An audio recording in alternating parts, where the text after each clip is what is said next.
बिस्मिल्लाहिर्रहमानिर्रहीम। अज़ीज़ तलबा व तालिबात, अस्सलामु अलैकुम। मैं हूँ आपका chemistry teacher Ehsan Afroz, class नहम केमिस्ट्री बाब नंबर 8। आज के लेक्चर में हम बाब नंबर 8 के मशक़ी सवालात में से पहला कसीरुल इंतखाबी सवाल हल करने की कोशिश करते हैं। तो इसके लिए आए चलते हैं ग्लास बोर्ड की जानिब। बाब 8 का पहला कसीरुल इंतखाबी सवाल है, मेटल कौन से आयन वाला चार्ज बनाते हैं। मेटल्स की ये खासियत है कि इलेक्ट्रॉन्स को खारिज करने का रुझान रखते हैं और कोई भी स्पीशी जो इलेक्ट्रॉन को खारिज करती है वो खारिज करके हमेशा केटाइन बनाने की सलाहियत रखती है। इसका मतलब कि केटाइन एक ऐसा आयन है जिसके ऊपर पॉजिटिव चार्ज होना चाहिए, बल्कि पॉजिटिव चार्ज होता है।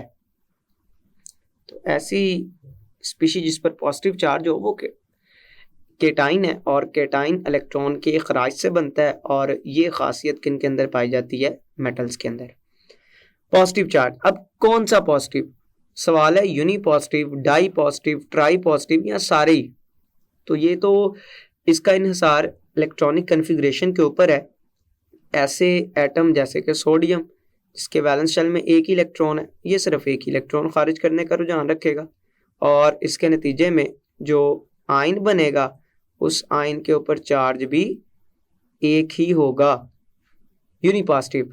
अगर मैं बात करूं मैग्नीशियम, तो इसकी कन्फिग्रेशन के मुताबिक इसके वैलेंस शेल के अंदर चूंकि 2 इलेक्ट्रॉन है, ये 2 इलेक्ट्रॉन खारिज कर सकता है, तो 2 इलेक्ट्रॉन खारिज करके ये चार्ज भी जमा 2 रखने की कोशिश करेगा।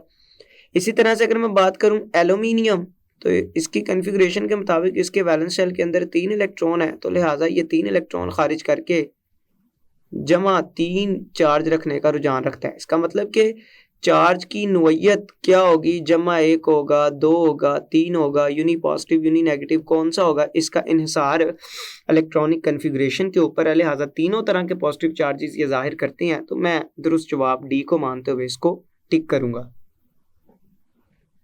दूसरा सवाल है कि इनमें से कौन सी मेटल हवा में गर्म होने पर, कौन सी मेटल गर्म होने पर सुर्खी माइल शोले के साथ जलती है।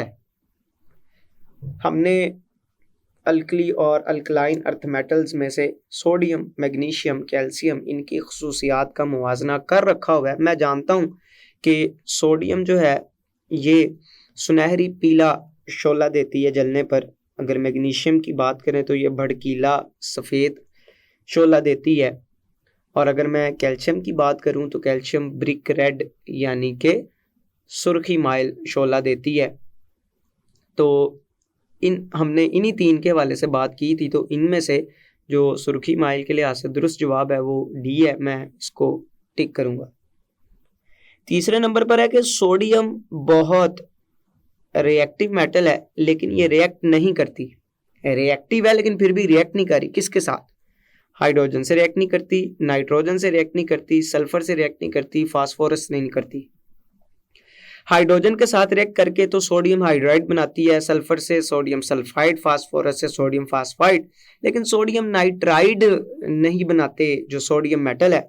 चूंकि सोडियम मेटल ये अल्कली मेटल में से इसका साइज सबसे, अल्कली मेटल में से छोटे साइज की मेटल है और छोटे साइज के मेटल जो हैं जब इलेक्ट्रोनेगेटिव एलिमेंट के साथ बॉन्ड बनाने की कोशिश करते हैं तो ये जो नाइट्राइड बनाते हैं ये इतना ज़्यादा स्टेबल नाइट्राइड नहीं बना सकते, सिर्फ इस वजह से कि नाइट्रोजन का साइज, नाइट्राइड आयन का साइज बड़ा छोटा होता है, लिहाजा स्टेबल आयन नहीं बनाते। ये सोडियम जो है उस नेगेटिव की, नाइट्राइड की सही तरह से पोलराइजेशन नहीं कर पाता, जिसकी वजह से मुस्तहकम नाइट्राइड नहीं बनता। तो दुरुस्त जवाब बी है, ये इसके साथ रिएक्ट करता ही नहीं। फिर चौथा सवाल है कि इनमें से हल्का तरीन और पानी पर तैरने वाला कौन सा एलिमेंट है।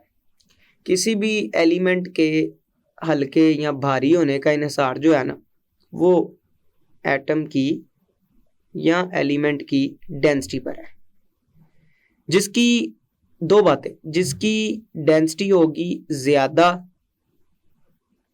वो एलिमेंट होगा भारी, और जिसकी डेंसिटी होगी कम वो होगा हल्का। तो भारी हल्का किसकी बुनियाद के ऊपर हम बता सकते हैं? किसी भी एलिमेंट की डेंसिटी की बुनियाद के ऊपर। और अगर मैं डेंसिटी के लिहाज से देखूं तो कैल्शियम, मैग्नीशियम, लिथियम, सोडियम अल्गर्स पीरियोडिक टेबल के अंदर जो सबसे कम डेंसिटी वाला एलिमेंट है, सबसे कम डेंसिटी वाला एलिमेंट वो लिथियम है। और लिथियम की डेंसिटी 0.53 ग्राम फी क्यूबिक सेंटीमीटर है। और अगर मैं डेंसिटी के लिहाज से सबसे ज़्यादा डेंसिटी वाले एलिमेंट की बात करूं तो सबसे ज़्यादा डेंसिटी वाला एलिमेंट जो है वो ओस्मियम है, जिसकी डेंसिटी 22.5 ग्राम फी क्यूबिक सेंटीमीटर है। तो इस लिहाज से जो सबसे हल्का एलिमेंट है पीरियोडिक टेबल का वो लिथियम है, और जो सबसे भारी एलिमेंट है वो ओस्मियम है, सबसे भारी। तो हमने यहाँ पे बताना है कि सबसे हल्का कौन सा है, तो लिथियम यहाँ पे मौजूद है ऑप्शन, तो मैं सी को दुरुस्त मानते हुए टिक करूंगा। 5वें नंबर पर है खालिस अल्कली मेटल्स को चाकू से काटा जा सकता है मगर आयरन को नहीं काटा जा सकता। तो वजह क्या है कि हम अल्कली मेटल को काट सकते हैं जबकि आयरन भी मेटल है, सोडियम भी मेटल है, अल्कली मेटल भी मेटल्स ही हैं, लेकिन अल्कली काटी जा सकती हैं, आयरन नहीं काटा जा सकता है। तो असल में इसकी जो सबसे बुनियादी वजह है वो मेटेलिक बॉन्डिंग की ताकत है। तो जितना ज़्यादा मजबूत होगा उसको काटना उतना ही मुश्किल होगा, लिहाजा अल्कली मेटल के अंदर जो मेटेलिक बॉन्डिंग है वो चूँकि कमज़ोर होती है, इस वजह से इसको काटा जाना आसान होता है। तो बी दुरुस्त जवाब है, मैं इसको टिक करूँगा। उसके बाद है कि हमने बताना है कि इनमें से कौन सी मेटल ऐसी है जो कम मैलिएबल है। कौन सी मेटल कम मैलिएबल और डक्टाइल, ये मेटल्स की खसूसियात हैं। मेटल्स की बेशुमार खसूसियात में से ये खसूसियत है कि मेटल क्या होती है, मैलिएबल होती है। अब मैलिएबल से मुराद है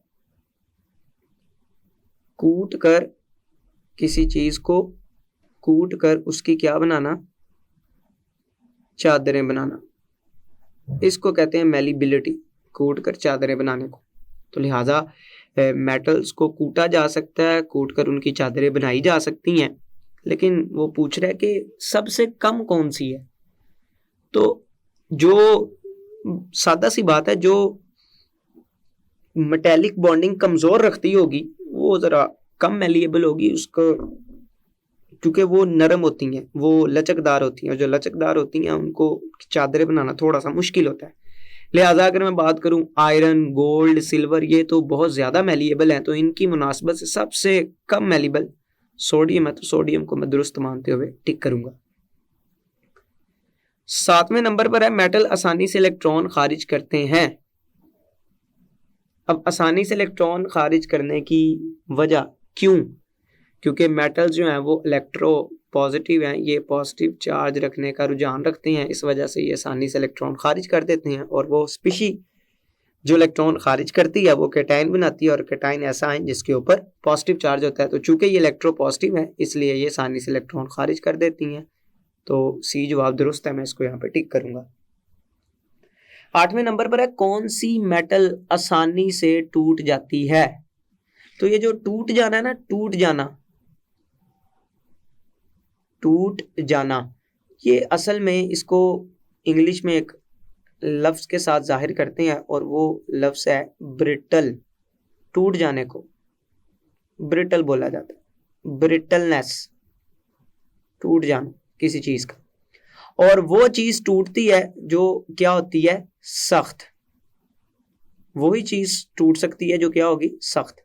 जो चीज नरम होगी ना, नरम चीज का ये खासियत जाहिर करना ये मुमकिन नहीं है, क्योंकि नरम जो होती है वो असल में लचकदार होती है। नरम चीज हमेशा क्या होती है, लचकदार। और जो सख्त होती है उसकी खासियत होती है ये टूट जाने वाली। तो अगर मैं इन तमाम में से देखूं तो सेलेनियम ये सबसे सख्त है, तो लिहाजा ये टूट जाने का रुझान रखती है, ये लचक नहीं जाहिर करती, तो सेलेनियम सी दुरुस्त जवाब है, मैं इसको टिक करूंगा।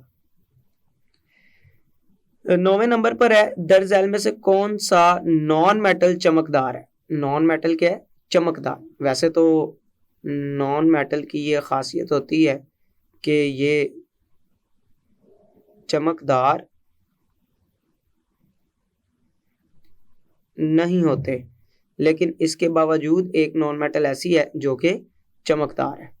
ये चमकदार होना ये असल में खासियत होती है किनकी? मेटल्स की। मेटल्स होती हैं चमकदार, चमक पैदा करती हैं। लेकिन नॉन मेटल से में भी सी एक ऐसी है, नॉन मेटल्स में से भी एक ऐसी है जो चमक रखती है, और वो आयोडीन है।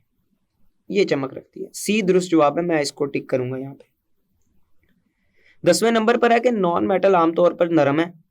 बिल्कुल ठीक, ये नॉन मेटल का ही किरदार है कि वो नरम होती हैं, लेकिन कहता है कि इनमें से कौन सी ऐसी नॉन मेटल है जो इंतहाई सख्त है? तो कार्बन की ये जो डायमंड शक्ल है ये सबसे ज्यादा सख्त होती है, तो ये जवाब दुरुस्त है, मैं इसको डी को टिक करूंगा यहाँ पे।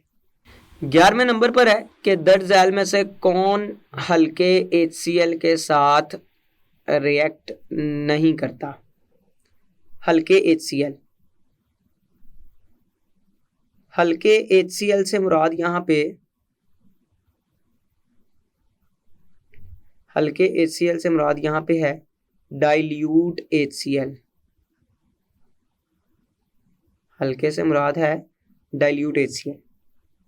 अब असल में मेटल की ये खासियत है कि मेटल जब भी HCl के साथ रिएक्शन करेगी, HCl से मुराद एसिड है, तो मेटल का जब भी रिएक्शन किसी एसिड के साथ होता है तो इस रिएक्शन के नतीजे में आपने ये पढ़ा हुआ है या आप आगे चल के भी पढ़ेंगे कि साल्ट बनता है और इसके साथ साथ हाइड्रोजन गैस खारिज होती है। ये दो चीजें बनती हैं इस रिएक्शन के नतीजे, मतलब मेटल्स एसिड के साथ रिएक्शन करती हैं। तो कौन रिएक्शन नहीं करेगा? जो मेटल नहीं होगी वो फिर रिएक्शन नहीं करेगी।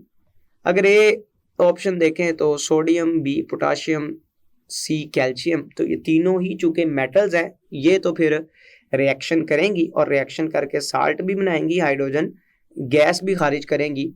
सोडियम रिएक्शन करेगी तो सोडियम क्लोराइड बनेगा, पोटाशियम करेगी तो पोटाशियम क्लोराइड, मतलब सोडियम जो है वो NaCl बनाने का बाइस बनेगी, पोटाशियम जो है वो KCl बनाने का बाइस बनेगी, कैल्शियम जो है वो कैल्शियम क्लोराइड CaCl2 बनाएगी इस रिएक्शन के नतीजे में, और हर एक रिएक्शन के साथ हाइड्रोजन गैस जो है वो भी खारिज होगी। चूंकि ये तीनों मेटल्स हैं, सोडियम भी, पोटाशियम भी और कैल्शियम भी।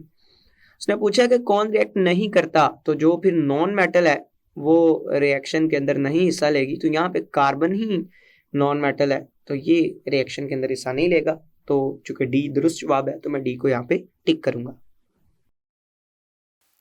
अजीज तलबा व तालिबात, आज के लेक्चर में आपने बड़ी तफसील के साथ बाब नंबर 8 के तमाम कसीरुल इंतखाबी सवालात को हल किया है। मैं उम्मीद करता हूँ आज का लेक्चर आपको बखूबी समझ आया होगा। आप इसको याद करेंगे, घर में लिख कर भी इनकी प्रैक्टिस करेंगे। अल्लाह ताला आपका हामी और नासिर है। अस्सलामु अलैकुम।